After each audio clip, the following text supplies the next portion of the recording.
Welcome back to Arise News Hour. I'm Charles Aniagolu. Now, Sudan's deposed leader Omar al-Bashir has told investigators he received $90 million in cash from Saudi royals at the opening of the deposed Sudanese strongman's corruption trial.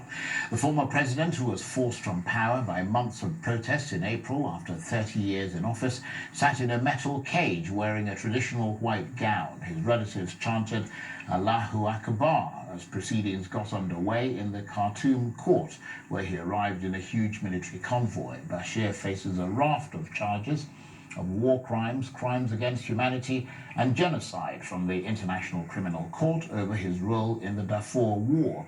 But the current trial is over graft allegations. Well, I'm joined now from our London studio by John Ofei-Ansah, who's publisher of Africa Briefing and an African Affairs analyst. He's been keeping a close eye on developments in Sudan. Thank you for joining us. Tell us what happened in court today, where Mr. al-Bashir was kept in a cage during the session. Yes, it was just a brief hearing, to formally lay the charges against him. And he only confirmed his name and his address, but he jokingly said that his address was formerly of the airport district and then the military barracks, and now at the Koba prison, jokingly. Yeah, so he was, the main charge, as you said, was for corruption, during office. And his defense lawyers believe that those charges are spurious because whatever he did in office was covered by presidential immunity. So the trial, number one, will be a farce, and number two, he will be acquitted to show the world that the rule of law, in quotes, exists, in Sudan.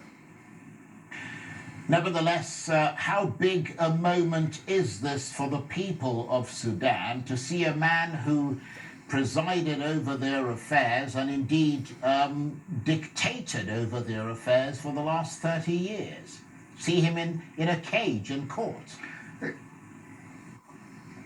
Well, it is another big sigh of relief. The first big sigh of, collective sigh of relief was when he was deposed in April.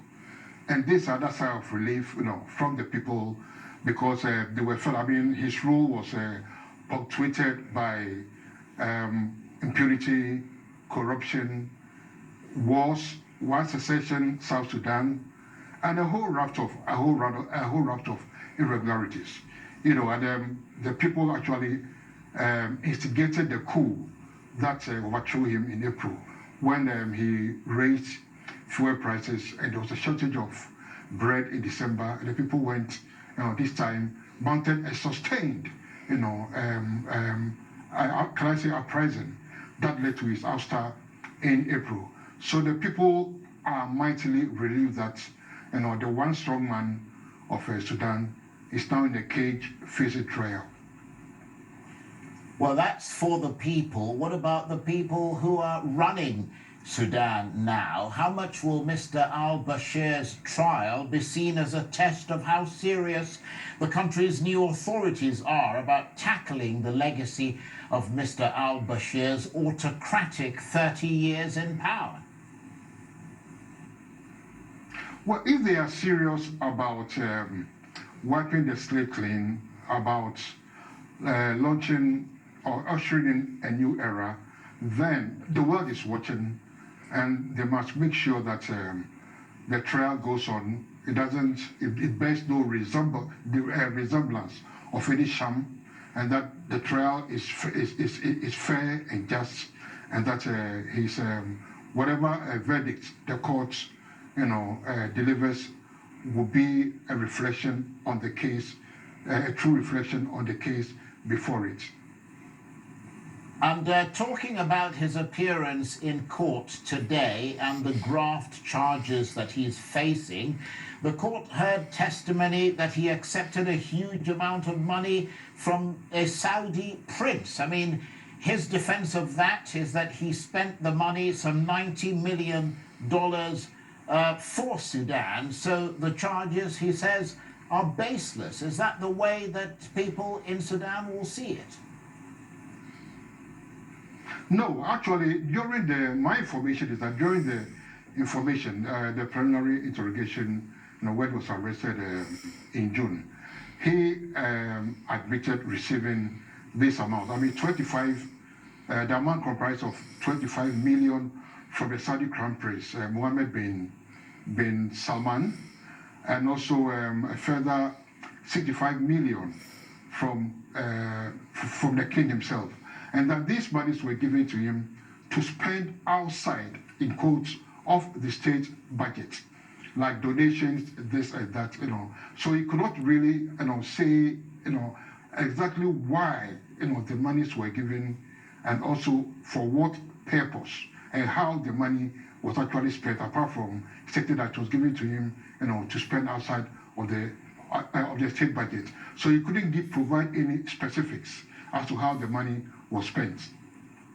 Right. Well, let's talk about the caretaker government, arrested, just going beyond Mr. al-Bashir there. The announcement of the top body of the incoming transitional government has been delayed. Apparently, the military have identified their own nominees, but the Civilian Opposition Alliance has asked for more time. I mean, what's your reading of that? How much does that suggest that the civilians are squabbling amongst themselves for positions?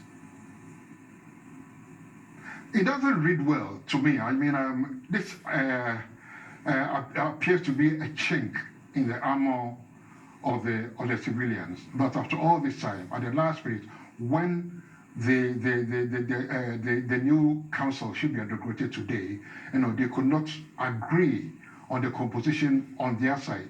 So it's a chink in their armor, and it doesn't bode well. If this is the way, they are going to go, they cannot come to a common agreement. You cannot offer a united front. Then there will be just fodder, for the military. John, thank you ever so much. John Ofe-Ansah, the African Affairs Analyst and publisher of Africa Briefing, they're talking to me about developments in Sudan.